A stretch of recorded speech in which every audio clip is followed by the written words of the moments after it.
What's up, everybody out there in YouTube land? Wrath2501 here. Okay, guys, so yeah, not SMG4 on this Monday because we did it earlier, alright?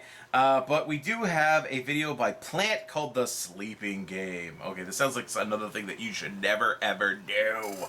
Anyway, let's see what something that dumb kids are getting up to. My god, it's so stupid to do these things.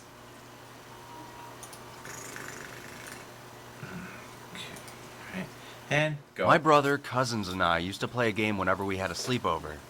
It was simple. We'd stay up and scare the living hell out of each other. When we were at Aaron and Kyle's house, it was the scariest by far. Her house was haunted. That's what everyone said. Right. Even her parents knew it. Don't worry about Mr. Toombs, they'd say. And they stayed there. He's harmless. Then they'd laugh and go back to whatever they were doing. They're never harmless. Mr. Toombs was the man who owned the house before Aaron's parents. He died all alone, and no one realized he was gone until many months later, even though the house got gutted and renovated before it went on the market. We had this feeling he died in the basement right near the furnace. The air there just felt thick and heavy, like old, sour breath. Lambda symbol. We'd have our sleepovers a few times a month. I'm gonna touch you. Our parents all worked at the same factory. Whenever they had to take third shift, we'd either stay at home and Aaron and Kyle would come to our house, or Greg and I would go over to Aaron and Kyle's. I never minded all the moving around until Kyle said we had to play that game. I hated it. Kyle was the oldest. Why? And he could be mean if he wanted to. He wasn't a bully. He usually knew when to back off, and genuinely felt bad if he made one of us cry. But he still liked to get his way. And that meant we'd have to play the sleeping game. The first time we played the sleeping game, we were at our house. The four of us were in our sleeping bags in the living room, and Kyle started to tell a really terrifying story about a skinny alien that comes through the window and cuts you up in your bed. Greg, Aaron, and I hated the story, but I could tell Aaron was especially horrified. She was only 6 after all. I kept telling Kyle to take it easy on his sister, but he was relentless. To Aaron's credit, she didn't cry, but I think that was the problem. He probably would have stopped if she had. The sleeping game went like this. After the story, you weren't allowed to get out of your sleeping bag. No matter how scared you were, you couldn't get up to get water. You couldn't use the bathroom. And under no circumstances could you run upstairs to get comfort from the grown-ups. If you did, you'd have to get an Indian burn from the rest of the group. The night of the alien story, I couldn't stop looking at the living room windows. Whenever a car went by and cast its light against the wall, I'd shiver and feel goosebumps rise on the back of my neck. Stupid Greg and Kyle were already asleep. Erin, whose sleeping bag was next to mine, was crying to herself. She whispered to me that she needed to use the bathroom, and that she was too scared to get up and didn't want to get an Indian burn when she got back. I looked at Greg and Kyle. They were both completely passed out. Go ahead, I whispered. I won't tell anyone. Erin gave me a tight-lipped smile and snuck out of her sleeping bag and padded down the hallway. Right around when I assumed I would hear the bathroom door close, she screamed. It was a shrill, horror-filled explosion from her tiny little lungs.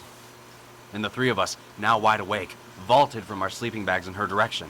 We got there a few seconds before my parents were thundering down the steps. They flipped on the lights. Erin was in the corner of the bathroom, sobbing. Her pajama pants were soaked. Mom picked her up and held her to her chest and asked what happened. Baby. Erin whimpered, "The alien," then pointed to the shower curtain. Dad opened it. Nothing was there. "It was just a shadow, honey," Dad told her. He then glared at us. "Come with me, boys." Don't look at me! And brought us back into the living room while Mom drove back for Aaron. After a long lecture from my father, we agreed not to tell any more scary stories. Aaron eventually came back to her sleeping bag, and with Dad snoring on the couch, we all went to sleep. The next night, of course, brought more stories. They were much tamer, though. Greg told a dumb one about a lady who gets pulled into a grave by a killer. I told an even worse one about some teenager whose baby brother's head came off. Aaron actually laughed at that one, it was so bad. I think We got that's a ready true to go to story, sleep. actually. I've Still heard of a bound by story the like that, and I agreement that think we it was couldn't get up true. for any reason A guy until it actually was managed to morning. he accidentally pulled At off his some baby point during the brother's middle head. of the night, Very Greg dangerous. shook me awake. Hey, we caught Erin coming back from the bathroom. She was already rubbing her arm in discomfort from the burn her brother had given her. Greg grabbed her other one and twisted, making Erin yelp.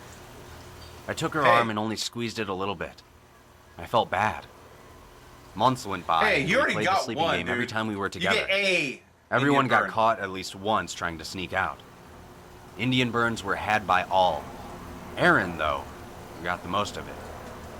It was obvious Because she's she a wasn't kid, she has having to any get up fun. to pee. To make matters worse, she looked exhausted on the mornings after we played. I brought it up to Kyle, and he thought about it for a minute. Then said we'd do it once a month instead of every time. I didn't argue. We kept our little agreement to ourselves because we didn't want Erin to think we were treating her like a baby. That night, we were sleeping at their house.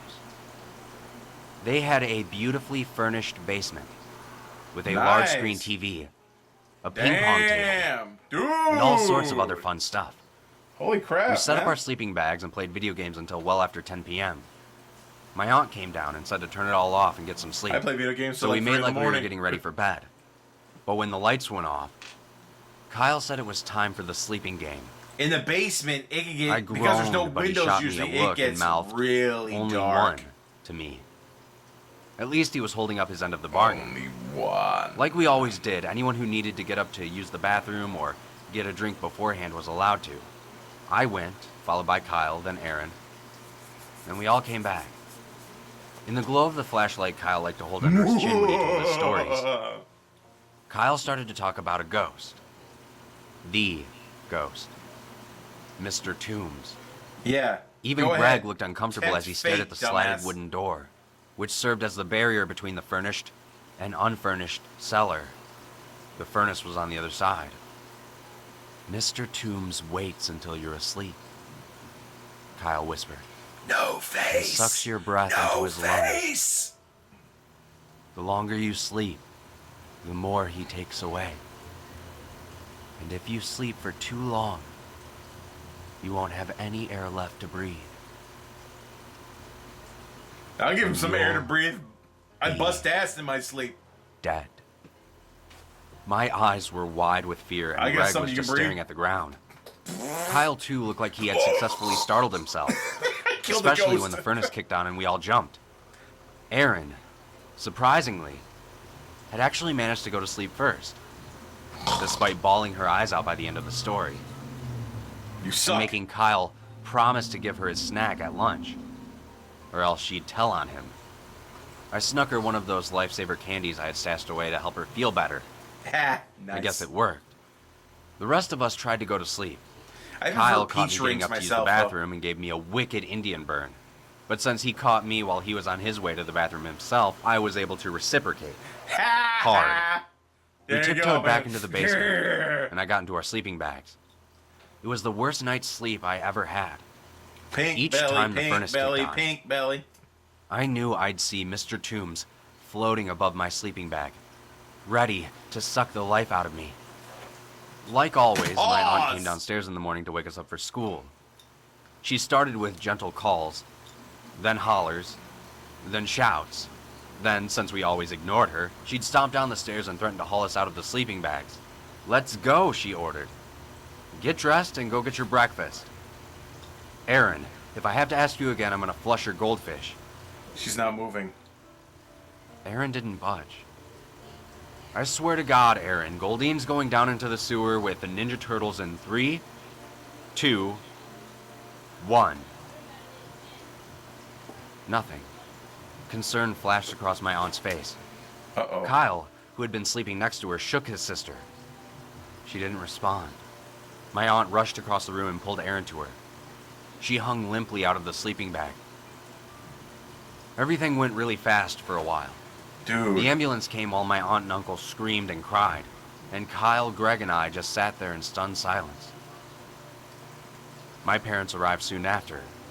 They too were also crying. We were all asked if we saw her drink any alcohol or take any medicine. None of us had. I knew Erin had been the last one to use the bathroom before bed, so I mentioned that. Someone went into the bathroom and returned with an empty bottle of sleeping pills. Through her Oh tears, my aunt my insisted that the God. bottle had been empty to begin with, that she had been saving it so she could remember which kind had worked for her so she could get it again. But there was no other explanation at the time. Oh my God. Aaron was dead. She did it to There was a funeral. sleep after the story. It was terribly sad. But I went on with my life. Everybody did. I learned years later that the toxicology reports had been negative, and Aaron's death had been ruled an accidental asphyxiation. They blamed the From sleeping what? bag, and my aunt and uncle sued for millions. What the When hell, Greg dude? was moving out before his first year at college, I was asked to help load the van.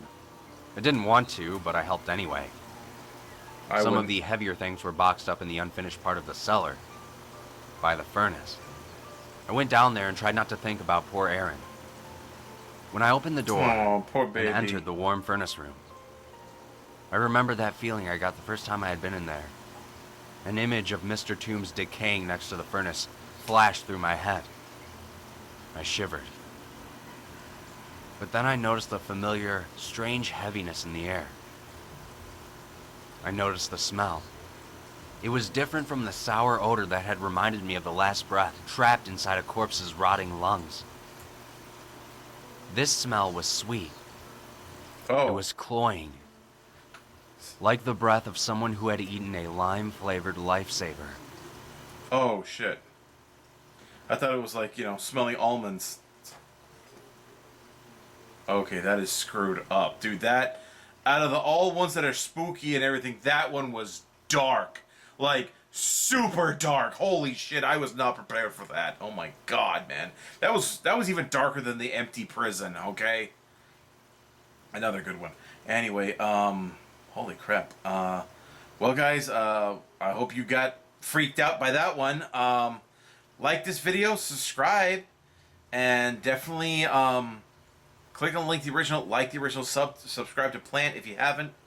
Recommend both videos on YouTube, on social media, so yeah, people learn not to do this shit. Don't ever do anything like this. Don't tempt fate with ghosts or spirits or any of that shit. You stay away from that crap. Very not good. Anyway, I'll see you guys next time. Tune in every day for new content. Bye-bye.